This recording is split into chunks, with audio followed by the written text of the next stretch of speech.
Hey guys, it's Katisay Vlog and welcome back sa aking YouTube channel. So for today's video, andito nga pala kami sa Barangay Kawayan, Real Quezon, na kung saan ang Bernabe family ay nandito lahat. Tuwing linggo nga lang pala kami nagkakasama-sama. Kaya yon, ang dami namin dito kila Ate Ikay.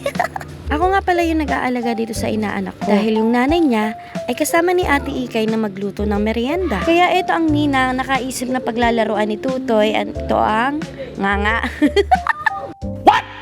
Ay tuwang-tuwa naman ang Tutoy dahil yan nga binigyan ng ninang diya, di ba? Mas makakatipid baga sa kanilang nanay at tatay. Eh dito na lang paglaruan, di ba? Hindi ko alam kung bakit sinimulan ko to pamumulot dahil nga siguro naiinip din ako na kailangan ko maglibang. Parang bata. Parang ako pa yata yung nag-enjoy.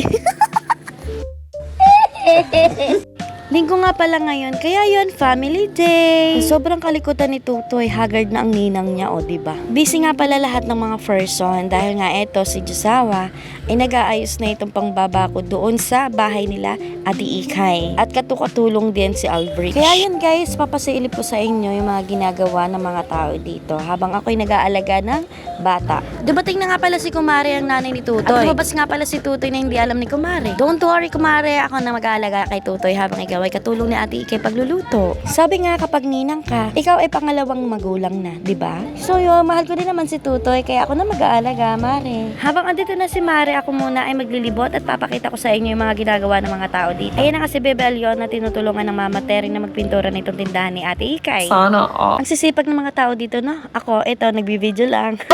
Naghanap nga pala ako ng plastic mga katisay at paglalagyan nga namin na itong nganga. Medyo nararamdaman ko na papagod na dito si Tutoy at maya-maya ay kanyang itinigil.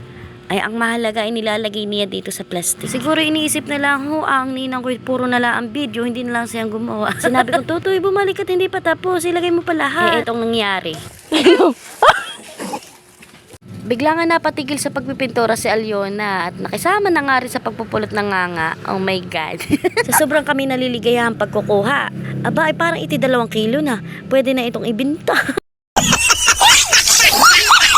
Kanya-kanya na nga pala kami pagkuha na itong nganga at ayan, nakakuha na ako. At ilalagay ko na dito sa supot. Aba, kasabay ko ang aking inaanak. O dibaga. Hindi lang pag-uukay ang kailangan namin ni Glidel, kundi ang pagkuha ng nganga at aming ibibinta. Huy! Hindi ganayon. O siya, maghahanap muna kami para tanggal ang antok.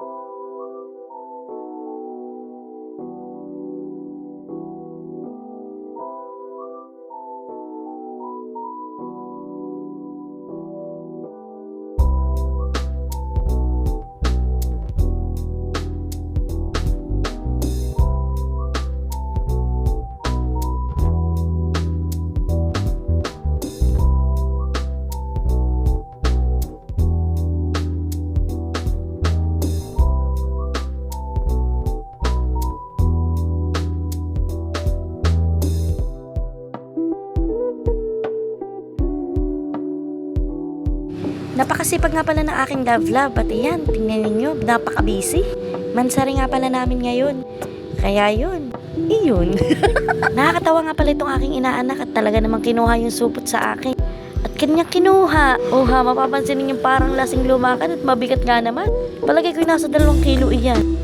Dito nga ako natatawa.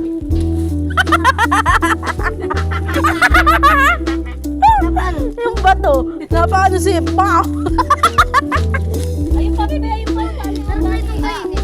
Nakakuha niya yung bato. Oh, bo. Di niya maimik yung bato. Bo.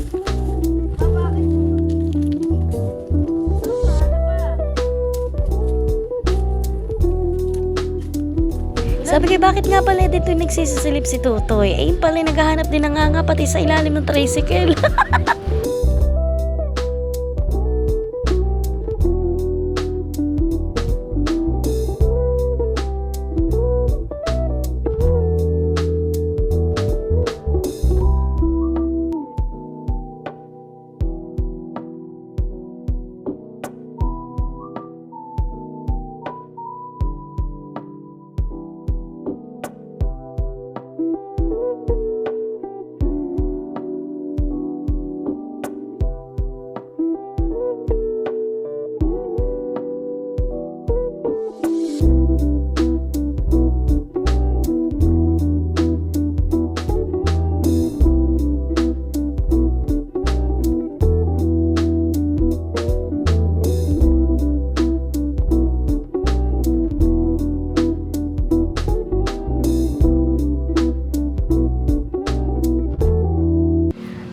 ako po yung inaanak ko, daladala pa rin nangangahanga sa tindahan. Yan ay hirap na, ay daladala pa rin, tingnan nyo. Nga out balance pa. At ang gagawin pa nga niya ay humawak sa akin para siya ay makaakyat. Kakaiba talaga mga katisayhan kapag kumain ng chocolate ang bata.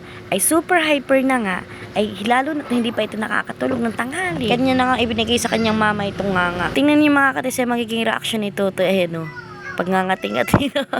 This is it. Ito na nga mga katisay. Oh, nasa 2 kilo na iyan. Naglulukan nga pala kami ni Mari. Sabi ko, tigkalahati nga kami. At ibibigay ko dito sa aking kapitbahay. The end. Di na ako nakapagdala at binigay ko na lang sa kanya at ibibigay doon sa kanyang lola. Ay ang aking inaanak ay inaantok na. Kaya ayan, nagdadrama na naman sa kanyang ina. Tinupak na.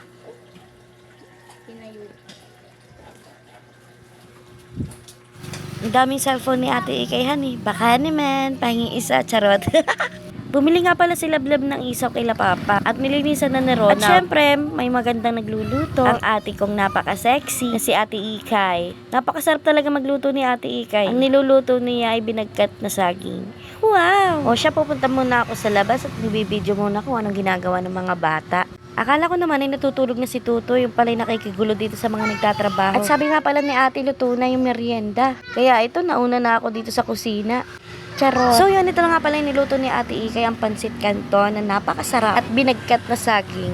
Wow, solved na naman tayo nito. O siya mga katisay, ako'y kanina pa dapil, kakain muna ako. At syempre, thank you Lord. At nabusog po kami at lalo na sa nag-sponsor ng milk tea. Thank you Ate Aiza, I love you. Mwah. Kakakain nga lang pala namin ng merienda at sobrang sakit na natin yan. Tapos nag-milk tea pa. Huy, pauna na tayo na ito sa CR. Charot. Paano ba yan? Busog na naman ang buntis.